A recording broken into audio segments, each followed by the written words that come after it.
ইংরেজি ব্যাকরণের একটা খুব জরুরি কিন্তু অনেকের কাছে একটু ধোঁয়াশা লাগে এমন একটা বিষয় নিয়ে আজ আমরা আলোচনা করব। হ্যাঁ, ক্লজ অফ ফ্রিজ। একদম। আমাদের কাছে বেশ কিছু প্রশ্ন এসেছে আর আমরা নিজেরাও দেখেছি যে এই দুটো জিনিস নিয়ে প্রায়শই কনফিউশন তৈরি হয়। তো আজকের এই আলোচনায় আমরা চেষ্টা করব ক্লজ আর ফ্রেজের একেবারে ভিতরের কথায় যেতে। ঠিক।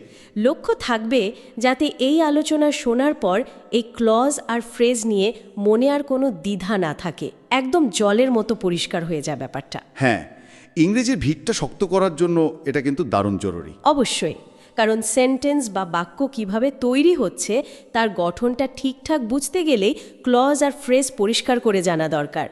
অনেক সময় তো এই দুটো গুলিয়ে ফেলার জন্যই পুরো বাক্যের মানেটাই গণ্ডগোল হয়ে যায়। ঠিক। তো আমরা চেষ্টা করব একদম গোড়া থেকে শুরু করতে, হ্যাঁ, অনেক উদাহরণ দিয়ে ধাপে ধাপে এগোবো। আর আমার বিশ্বাস আজকের এই আলোচনাটা যদি মন দিয়ে শোনেন তাহলে ক্লজ চ্যাপ্টার নিয়ে জীবনে আর কোনো ডাউট থাকবে না। দারুণ! তাহলে চলুন শুরু করা যাক। আচ্ছা, প্রথমেই একটা সহজ ছবি আঁকার চেষ্টা করি, বোঝার সুবিধার জন্য। যদি একটা পুরো সেন্টেন্স বা বাক্যকে একটা বাড়ির সাথে তুলনা করি, তাহলে ক্লজার ফ্রেজকে কোথায় বসাবো? বাহ, বেশ ভালো উপমা তো। ধরুন বাক্যটা হলো একটা বাড়ি। এই বাড়িতে ক্লজ হলো এক একটা আলাদা ঘরের মতো। শোবার ঘর, বসার ঘর, রান্নাঘর, এরকম। আচ্ছা। প্রত্যেকটা ঘরের যেমন একটা নিজস্বতা আছে, তেমনি প্রত্যেক ক্লজেরও দুটো মূল জিনিস থাকতেই হবে। একটা হলো তার কর্তা মানে সাবজেক্ট, আর দ্বিতীয়টা হলো তার কাজ মানে ফাইনাইট ভার্ব।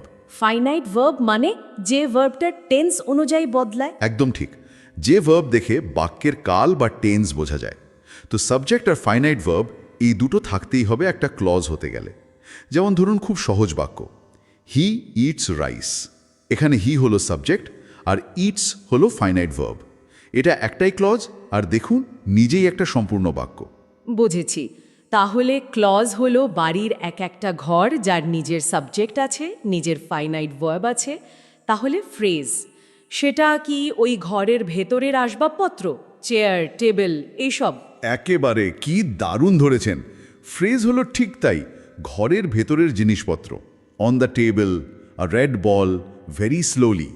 এদের দেখুন কোনোটারই কিন্তু নিজের সাবজেক্ট বা ফাইনাইট ভার্ব নেই। এরা একা একা কোনো সম্পূর্ণ অর্থ প্রকাশ করতে পারে না, কিন্তু ঘরের শোভা বাড়ায়, মানে বাক্যের অর্থটাকে আরও স্পষ্ট করে। তাহলে মূল কথাটা কি দাঁড়ালো? ফ্রেজ হলো কিছু শব্দের সমষ্টি যার মধ্যে কোনো সাবজেক্ট বা ফাইনাইট ভার্ব থাকে না। তাহলে চেনার সহজ উপায় হলো দুটো প্রশ্ন করা। এক, সাবজেক্ট আছে, দুই, ফাইনাইট ভার্ব আছে। দুটোই যদি হ্যাঁ হয় তাহলে সেটা ক্লজ, আর যদি একটাও না হয় বা দুটোই না হয় তাহলে সেটা ফ্রেজ। এই তো। এক্কেবারে নিখুঁত। এই প্রশ্ন দুটো করলেই কেল্লাফতে। দেখুন একটা উদাহরণ দিই, তাহলে বিষয়টা আরও পরিষ্কার হবে। বাক্যটা হলো, the tall boy in the corner is reading a book. আচ্ছা। এখানে দেখুন দ্য টল বয় হলো সাবজেক্ট আর ইজ রিডিং হলো ফাইনাইট ভার্ব। এটা মেন ক্লজ। কিন্তু মাঝখানে একটা অংশ আছে, ইন দ্য কর্নার। এই অংশটার কি নিজের সাবজেক্ট আছে বা ফাইনাইট ভার্ব আছে? না তো, নেই। নেই। এটা শুধু বয় কোথায় আছে সেই তথ্যটা দিচ্ছে। তাই ইন দ্য কর্নার হলো একটা ফ্রেজ। এবার আরেকটা বাক্য দেখুন, I think that you are right. এখানে I subject, think finite verb. এটা একটা ক্লজ। আবার দেখুন you subject, are finite verb. এটাও কিন্তু আরেকটা ক্লজ, কারণ দুটোরই সাবজেক্ট আর ফাইনাইট ভার্ব আছে। ও আচ্ছা, তাহলে একটা বাক্যে একাধিক ক্লজ থাকতেই পারে? অবশ্যই পারে, সেটাই তো আমরা দেখব। বুঝেছি। তাহলে সাবজেক্ট আর ফাইনাইট ভার্ব আছে কিনা এটাই হলো ক্লজ আর ফ্রেজ চেনার মূল মন্ত্র। বেশ, এবার একটু ক্লজের ভেতরের গল্পে যাই। শুনলাম ক্লজ নাকি দুই ধরনের হয়, অনেকটা স্বাধীন আর পরাধীন চরিত্রের মতো। হ্যাঁ হ্যাঁ, ঠিকই শুনেছেন। ক্লজকে আমরা প্রধানত দুটো ভাগে ভাগ করি। প্রথম জন হলো ইন্ডিপেন্ডেন্ট ক্লজ, মানে স্বাধীন। একে প্রিন্সিপাল ক্লজ বা মেন ক্লজও বলা হয়। স্বাধীন কেন? কারণ সে একাই সম্পূর্ণ অর্থ প্রকাশ করতে পারে। তার অন্য কারো সাহায্যের প্রয়োজন হয় না, নিজেই একটা সম্পূর্ণ বাক্য তৈরি করতে পারে। যেমন ধরুন, দ্য বার্ডস আর সিঙ্গিং। দেখুন এটা একাই একটা সম্পূর্ণ মানে দিচ্ছে। ঠিক। আর দ্বিতীয় জন হলো ডিপেন্ডেন্ট ক্লজ, মানে নির্ভরশীল। একে সাবঅর্ডিনেট ক্লজও বলে। নাম শুনেই বোঝা যাচ্ছে এ একা কিন্তু সম্পূর্ণ মানে তৈরি করতে পারে না। মানে একা দাঁড়ালে অর্থটা পূর্ণ হয় না। একদম। তাকে সবসময় একটা ইন্ডিপেন্ডেন্ট ক্লজের ঘাড়ে চেপে বসতে হয় নিজের মানেটা পুরো করার জন্য। যেমন আমি যদি শুধু বলি হু কেম ইয়েস্টারডে, এর কি কোনো মানে দাঁড়ায়? না, কে এসছিল বোঝা যাচ্ছে না। ঠিক। কিন্তু যদি বলি the man who came yesterday is my uncle, তখন দেখুন মানেটা সম্পূর্ণ হলো। এখানে the man is my uncle এটা হলো ইন্ডিপেন্ডেন্ট ক্লজ, আর হু কেম ইয়েস্টারডে এটা হলো ডিপেন্ডেন্ট ক্লজ, যেটা ইন্ডিপেন্ডেন্ট ক্লজের ওপর নির্ভর করছে। তার মানে ইন্ডিপেন্ডেন্ট ক্লজ হলো স্বনির্ভর, নিজের পায়ে দাঁড়াতে পারে, আর ডিপেন্ডেন্ট ক্লজ হলো অন্যের ওপর নির্ভরশীল, একা মানে প্রকাশ করতে পারে না। বাহ, এই তো বুঝে গেছেন। এই ডিপেন্ডেন্ট ক্লজগুলো কিন্তু ভারী মজার জিনিস। এরা বাক্যের মধ্যে আবার নানা রকম ভূমিকায় অভিনয় করে। অভিনয় মানে অ্যাক্টরের মতো? হ্যাঁ, অনেকটা তাই। চমৎকার বলেছেন। ডিপেন্ডেন্ট ক্লজগুলো বাক্যের মধ্যে প্রধানত 3টে চরিত্র অভিনয় করে, আর সেই চরিত্র অনুযায়ী তাদের নামও বদলে যায়। নাউন ক্লজ, অ্যাডজেক্টিভ ক্লজ আর অ্যাডভার্ব ক্লজ। ও, আর এই জায়গাটা যদি একবার ধরতে পারা যায়, মানে এই 3 রকম ক্লজকে যদি চিনতে শিখে নেওয়া যায়, তাহলে ইংরেজি বাক্য বোঝা আর লেখা দুটোই কিন্তু অনেক সহজ হয়ে যায়। আমি বলবো আজকের ক্লাসের সবচেয়ে গুরুত্বপূর্ণ অংশ এটাই। এটা মন দিয়ে বুঝলে ডিপেন্ডেন্ট ক্লজ নিয়ে ভয় একদম কেটে যাবে। যে কোনো পরীক্ষায় এই অংশ থেকে প্রশ্ন আসবেই। নিশ্চয়ই। তাহলে শুরু করা যাক প্রথম চরিত্র দিয়ে, নাউন ক্লজ। হ্যাঁ, নাউন ক্লজ। নাম শুনেই বোঝা যাচ্ছে এই ক্লজটা বাক্যে একটা নাউনের কাজ করে। আমরা জানি নাউন কি কাজ করে। বাক্যের সাবজেক্ট হতে পারে, অবজেক্ট হতে পারে বা কমপ্লিমেন্ট হতে পারে। নাউন ক্লজ ঠিক এই কাজগুলোই করে। কিন্তু চিনব কিভাবে যেটা নাউন ক্লজ? চেনার একটা খুব সহজ রাস্তা আছে। মেইন ক্লজের যে ভার্বটা, তাকে যদি কি হোয়াট দিয়ে প্রশ্ন করেন, উত্তরে যদি পুরো ক্লজটা পাওয়া যায়, তাহলে চোখ বন্ধ করে বলে দেবেন ওটা নাউন ক্লজ। আচ্ছা, উদাহরণ দিলে ভালো হয়। নিশ্চয়ই। ধরুন বাক্যটা I know that he will pass. Main clause হলো আই নো। এবার ভার্ব নোকে প্রশ্ন করুন, আমি কি জানি? একদম। তাহলে দ্যাট হি উইল পাস এই পুরো অংশটা হলো একটা নাউন ক্লজ, যেটা এখানে নো ভার্বের অবজেক্ট হিসেবে কাজ করছে। আরেকটা দেখুন, what she sad made me sad. এখানে মেইন ভার্ব হলো মেড। প্রশ্ন করুন, কি আমাকে দুঃখ দিল? What she sad. ঠিক। তাহলে হোয়াট শি স্যাড এটা হলো নাউন ক্লজ, আর এখানে এটা বাক্যের সাবজেক্ট হিসেবে বসেছে। তাহলে দেখলেন তো, কি দিয়ে প্রশ্ন করলেই নাউন ক্লজ ধরা পড়ে যাচ্ছে। বাহ, এটা তো দারুণ কৌশল। এবার আসি দ্বিতীয় চরিত্রে, অ্যাডজেক্টিভ ক্লজ। এর আরেকটা নাম আছে রিলেটিভ ক্লজ। অ্যাডজেক্টিভ ক্লজ মানে এটা অ্যাডজেক্টিভের মতো কাজ করবে, নাউন বা প্রোনাউনকে বর্ণনা করবে। এক্কেবারে ঠিক। এই ক্লজটা তার ঠিক আগে বসা কোনো নাউন বা প্রোনাউন সম্পর্কে অতিরিক্ত তথ্য দেয় বা তাকে বর্ণনা করে, অনেকটা অ্যাডজেক্টিভের মতোই। এটার চেনার উপায় কি? এটা চেনারও সহজ উপায় আছে। অ্যাডজেক্টিভ ক্লজগুলো সাধারণত শুরু হয় কিছু নির্দিষ্ট শব্দ দিয়ে, যাদের বলে রিলেটিভ প্রোনাউন। যেমন হু মানুষ বোঝালে, হুম মানুষের অবজেক্ট বোঝালে, হুজ যার, উইচ জিনিস বা প্রাণী বোঝালে, দ্যাট সব ক্ষেত্রেই প্রায় চলে। এই শব্দগুলো তাদের ঠিক আগের নাউন বা প্রোনাউনটাকে বোঝায়, আর এই ক্লজটা মূলত কোনটা বা কেমন এই প্রশ্নগুলোর উত্তর দেয়। আচ্ছা, একটা উদাহরণ দেখা যাক। ধরুন, the student who answered the question raised his hand. এখানে হু আনসার্ড দ্য কোয়েশ্চেন অংশটা কোন ছাত্রের কথা বলছে? যে ছাত্রটা উত্তর দিয়েছিল। ঠিক। এটা দ্য স্টুডেন্ট নাউনটাকে বর্ণনা করছে, তাই হু আনসার্ড দ্য কোয়েশ্চেন হলো অ্যাডজেক্টিভ ক্লজ। আরেকটা দেখুন, I lost the pen which you gave me. প্রশ্ন করুন, কোন পেনটা হারিয়েছি? যেটা তুমি আমাকে দিয়েছিলে। একদম।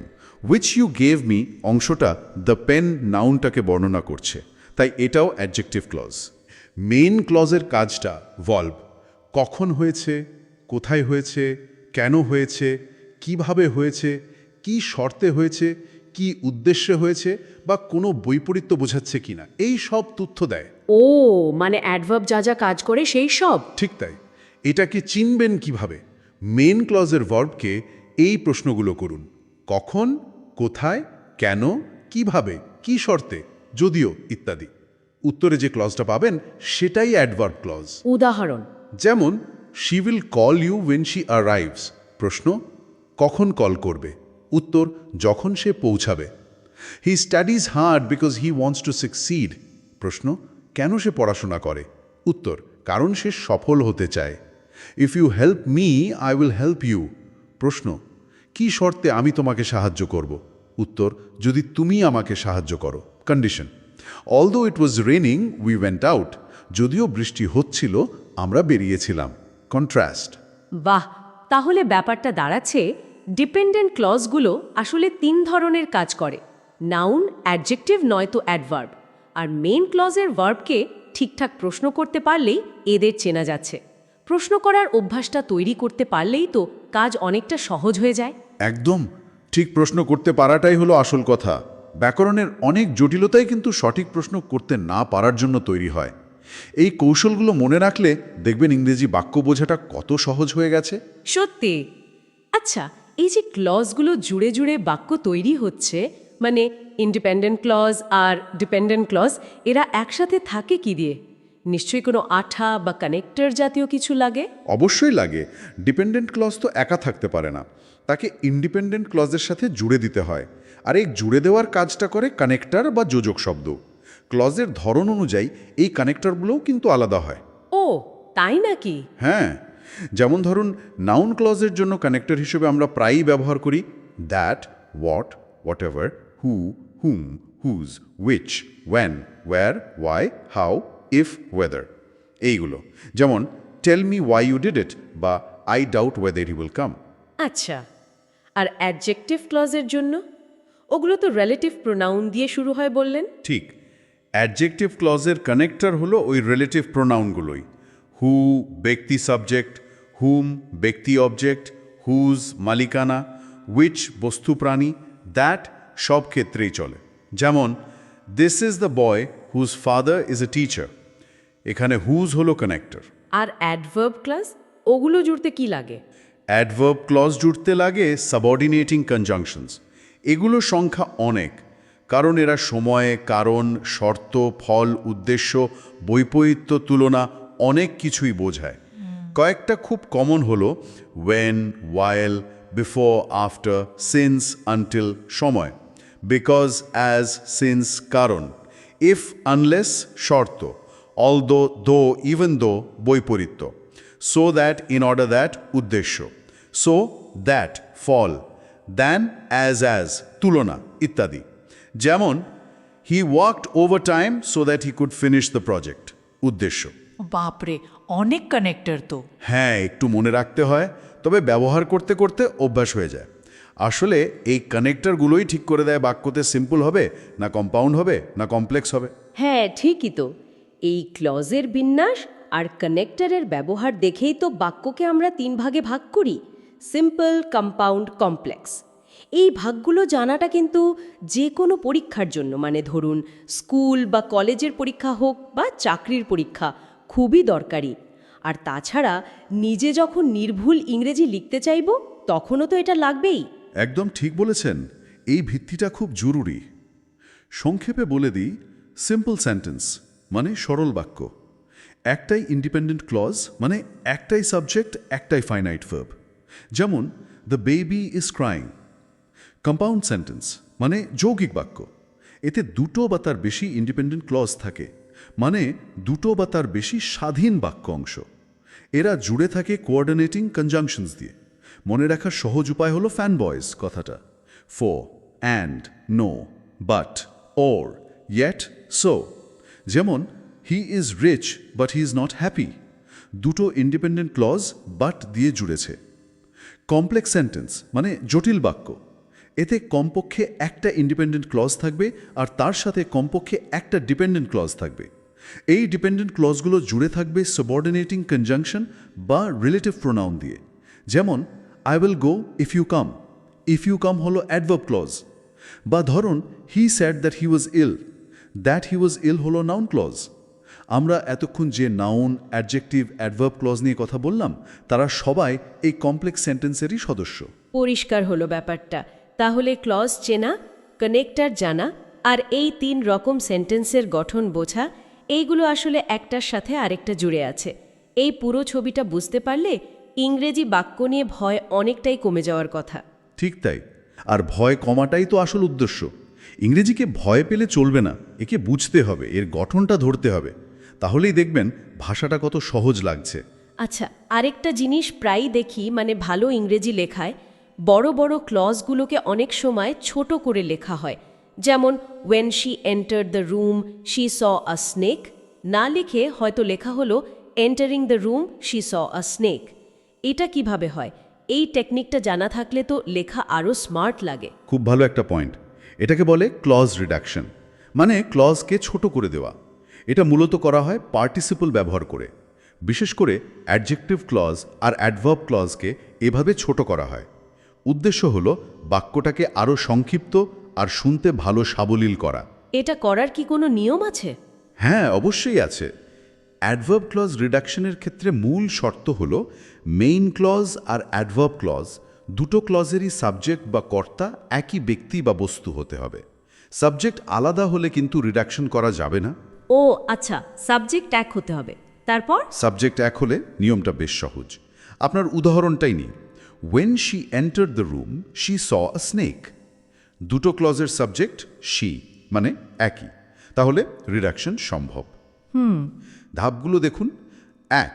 কনজাংশনটা, এখানে ওয়েন সাধারণত বাদ দেওয়া হয়। 2. যেহেতু সাবজেক্ট একই, অ্যাডভার্ব ক্লজের সাবজেক্টটাও শি বাদ যায়। 3. অ্যাডভার্ব ক্লজের ভার্বটা এন্টার্ড, তার প্রেজেন্ট ফর্ম এন্টার এর সাথে আইএনজি যোগ করে প্রেজেন্ট পার্টিসিপল বানিয়ে ফেলতে হবে, মানে এন্টারিং। তাহলে বাক্যটা কি দাঁড়ালো? Entering the room she saw a snake. বাহ, বেশ ছোট হয়ে গেল। হ্যাঁ, এটাই হলো ক্লজ রিডাকশন। আরও কয়েকটা উদাহরণ দিই। দিন না, দিলে বুঝতে সুবিধা হবে। ধরুন, because he felt weak he could not work. দুটো ক্লজের সাবজেক্ট হি একই, তাহলে বিকজ বাদ হি বাদ ফেল্টের present form feel plus ING is equal to feeling. বাক্যটা হবে feeling weak he could not work. আচ্ছা, যদি প্যাসিভ ভয়েস থাকে, যেমন after he was punished by the teacher he cried, subject he একই, আফটারটা রাখা যেতে পারে অর্থ স্পষ্ট করার জন্য। হি বাদ ওয়াজ বাদ শুধু পাস্ট পার্টিসিপল পানিশডটা থাকবে। বাক্যটা হবে after punished by the teacher he cried, অথবা আরও সুন্দর করে after being punished by the teacher he cried. Being punished, being কেন এলো? হ্যাঁ, প্যাসিভ ভয়েসের be verb am is are was were থাকলে রিডাকশনের সময় সেটা বিইং হয়ে যায়। যেমন ধরুন, as she was ill she stayed home, being ill she stayed home. বুঝেছি। কিন্তু যদি সাবজেক্ট আলাদা হয়, যেমন when the sun rose the fog disappeared, এখানে তো subject the sun are the fog আলাদা, ঠিক ধরেছেন। এখানে সাবজেক্ট আলাদা, তাই রিডাকশন করা যাবে না। আপনি rising the sun the fog disappeared লিখতে পারবেন না, এটা ভুল হয়ে যাবে। এই নিয়মটা মনে রাখা খুব জরুরি। তাহলে সাবজেক্ট একই হতে হবে। আচ্ছা, এই যে রিডাকশনে আমরা এন্টারিং, ফিলিং, পানিশড, বিইং ব্যবহার করলাম, এগুলোকেই কি পার্টিসিপল বলছেন? হ্যাঁ, এগুলোই পার্টিসিপল। ক্লজ রিডাকশন বুঝতে গেলে পার্টিসিপল জিনিসটা কি সেটা একটু জেনে রাখা ভালো। বলুন তাহলে। পার্টিসিপল হলো আসলে ভার্বের একটা রূপ, যেটা বাক্যে অ্যাডজেক্টিভের কাজ করে, মানে কোনো নাউন বা প্রোনাউনকে বর্ণনা করে। তাই একে অনেকে ভার্বাল অ্যাডজেক্টিভও বলে। আচ্ছা, ভার্ব হয়ে অ্যাডজেক্টিভের কাজ করে। অনগোয়িং বা কর্তা নিজেই কাজটা করছে, অ্যাক্টিভ। যেমন আ বার্নিং ট্রেন, চলন্ত ট্রেন। আ ক্রাইং বেবি, কান্নারত শিশু। অ্যাক্টিভ ভয়েসের ক্লজ রিডাকশনে আমরা এটাই ব্যবহার করি। আর 2 হলো পাস্ট পার্টিসিপল। এটা হলো ভার্বের থার্ড ফর্ম, V3। এটা সাধারণত বোঝায় কাজটা হয়ে গেছে, কমপ্লিটেড, বা কর্তা নিজে কাজটা করেনি, তার ওপর করা হয়েছে, প্যাসিভ। যেমন আ ব্রোকেন হার্ট, ভাঙার হৃদয়। আ রিটেন রিপোর্ট, লিখিত প্রতিবেদন। প্যাসিভ ভয়েসের ক্লজ রিডাকশনে এটা কাজে লাগে। ও আচ্ছা, present participle V plus ING আর পাস্ট পার্টিসিপল V3। হ্যাঁ, আর যখনই পার্টিসিপলগুলো একা না বসে সাথে আরও কিছু শব্দ নিয়ে একটা দল তৈরি করে, মানে ফ্রেজ বনিয়ে নাউনকে বর্ণনা করে, তখন তাকে বলে পার্টিসিপল ফ্রেজ। যেমন the girl dancing on the stage is my sister. Dancing on the stage হলো প্রেজেন্ট পার্টিসিপল ফ্রেজ। বা the watch made in Japan is expensive. Made in Japan হলো পাস্ট পার্টিসিপল ফ্রেজ। একটা খুব common সমস্যা কিন্তু হয় এই present participle V plus ING আর জিরান ভি প্লাস আইএনজি দুটোই তো দেখতে একরকম, গুলিয়ে যায় প্রায়। হ্যাঁ, এটা খুবই স্বাভাবিক একটা কনফিউশন। দেখতে এক হলেও কাজ কিন্তু একদম আলাদা। মনে রাখার সবচেয়ে সহজ উপায় হলো ওদের কাজটা দেখা। কিভাবে? দেখুন, জেরান্ড ভি প্লাস আইএনজি বাক্যে নাউনের কাজ করে, মানে কোনো কাজের নাম বোঝায়, সাবজেক্ট বা অবজেক্ট হিসেবে বসে। কি দিয়ে প্রশ্ন করলে উত্তর পাওয়া যায়। যেমন smoking is injurious to health. কি স্বাস্থ্যের জন্য ক্ষতিকর? ধূমপান। এখানে স্মোকিং একটা কাজের নাম, নাউন, তাই এটা জেরান্ড। আচ্ছা, আর প্রেজেন্ট পার্টিসিপল? আর present participle verb plus ING বাক্যে অ্যাডজেক্টিভের কাজ করে। সে তার আগের বা পরের নাউন প্রোনাউনকে বর্ণনা করে। কেমন বা কি করছে প্রশ্ন করলে উত্তর পাওয়া যায়। যেমন I saw O smoking chimney, আমি কেমন চিমনি দেখলাম, ধূমায়িত ধোঁয়া বেরোচ্ছে এমন। এখানে স্মোকিং শব্দটা চিমনি নাউনটাকে বর্ণনা করছে, তাই এটা অ্যাডজেক্টিভ বা প্রেজেন্ট পার্টিসিপল। ফাংশনটাই আসল, তাই তো? জিরান্ড হলো নাউন আর প্রেজেন্ট পার্টিসিপল হলো অ্যাডজেক্টিভ। এই পার্থক্যটা পরিষ্কার হওয়া খুব দরকার ছিল। একদম। এই ফাংশনটা ধরতে পারলে আর কোনোদিন জিরান্ডার পার্টিসিপল নিয়ে সমস্যা হবে না। তাহলে মোটের উপর ক্লজ রিডাকশন বাক্যকে ছোট আর সুন্দর করে, আর এর জন্য participle present V plus ING বা পাস্ট V3 ব্যবহার করা হয়। মূল শর্ত হলো সাধারণত দুটো ক্লজের সাবজেক্ট একই হতে হবে। অ্যাডজেক্টিভ ক্লজকেও কি একইভাবে রিডিউস করা যায়? হ্যাঁ, অ্যাডজেক্টিভ ক্লজ রিডাকশনও খুব কমন। নিয়মটা প্রায় একই। যদি রিলেটিভ প্রোনাউন হু, উইচ, দ্যাটটা ক্লজের সাবজেক্ট হয়, তাহলে অ্যাক্টিভ ভার্ব থাকলে রিলেটিভ প্রোনাউন আর অক্সিলারি ভার্ব থাকলে বাদ দিয়ে মূল ভার্বের সাথে আইএনজি, প্রেজেন্ট পার্টিসিপল। যেমন the train which is coming from Dhaka হয়ে যাবে the train coming from Dhaka. Passive verb হলে বি প্লাস V3, তাহলে রিলেটিভ প্রোনাউন আর বি ভার্ব বাদ দিয়ে শুধু পাস্ট পার্টিসিপল V3টা রাখতে হয়। যেমন the rules that war discussed yesterday হয়ে যাবে দ্য রুলস ডিসকাসড ইয়েস্টারডে। বাহ, রিডাকশনটা শিখলে তো ইংরেজি লেখা সত্যিই অনেক স্মার্ট হয়ে যায়। অবশ্যই।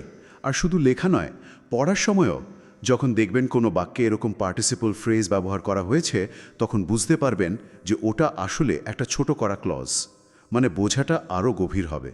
তাহলে আজকের এই লম্বা আলোচনায় আমরা ক্লজ আর ফ্রেজের একেবারে গোড়ার কথা থেকে শুরু করলাম, তাদের পার্থক্য বুঝলাম, বাড়ির উপমা দিয়ে ব্যাপারটা সহজ করার চেষ্টা করলাম। তারপর ক্লজের দুই বন্ধু ইন্ডিপেন্ডেন্ট আর ডিপেন্ডেন্ট ক্লজকে চিনলাম। ডিপেন্ডেন্ট ক্লজের তিনটে রূপ, নাউন, অ্যাডজেক্টিভ, অ্যাডভার্ব ক্লজ, কিভাবে চিনতে হয়, কানেক্টর দিয়ে তারা কিভাবে জুড়ে থাকে, সেই বিষয়ে জানলাম। হ্যাঁ, আর তার উপর ভিত্তি করে সিম্পল, কম্পাউন্ড, কমপ্লেক্স সেন্টেন্সের গঠন দেখলাম। আর সবশেষে দেখলাম ক্লজ রিডাকশনের মতো একটা দারুণ কৌশল, যেখানে পার্টিসিপল ব্যবহার করে বাক্যকে আরও সুন্দর আর সংক্ষিপ্ত করা যায়। জিরান্ড আর পার্টিসিপলের পার্থক্যটাও স্পষ্ট হলো। ঠিক তাই, আমাদের মূল উদ্দেশ্য ছিল এই বিষয়গুলোর মধ্যেকার সম্পর্কটা ধরিয়ে দেওয়া। দেখুন, ব্যাকরণের এই নিয়মগুলো কিন্তু শুধু পরীক্ষার খাতার নম্বর পাওয়ার জন্য নয়। একদমই তাই। এগুলো জানা দরকার নিজের ভাষাকে, মানে এক্ষেত্রে ইংরেজিকে আরও নির্ভুলভাবে, আরও গুছিয়ে, আরও সুন্দরভাবে প্রকাশ করার জন্য। এই যে স্ট্রাকচারগুলো আমরা আলোচনা করলাম, এগুলো চিনতে পারলে কিন্তু আপনি যখন কোনো ভালো ইংরেজি লেখা পড়বেন, তার মানেটা আরও ভালোভাবে ধরতে পারবেন, লেখকের বক্তব্যটা আরও গভীরে গিয়ে বুঝতে পারবেন। খুবই সত্যি কথা। ভাষার ভিতটা শক্ত হলে আত্মবিশ্বাসও বাড়ে। আচ্ছা, আমাদের এই আলোচনা যদি আপনাদের ক্লজ আর ফ্রেজ নিয়ে কোনো পুরনো দ্বিধা কাটাতে একটুও সাহায্য করে থাকে, তাহলে কিন্তু আমাদের খুব ভালো লাগবে।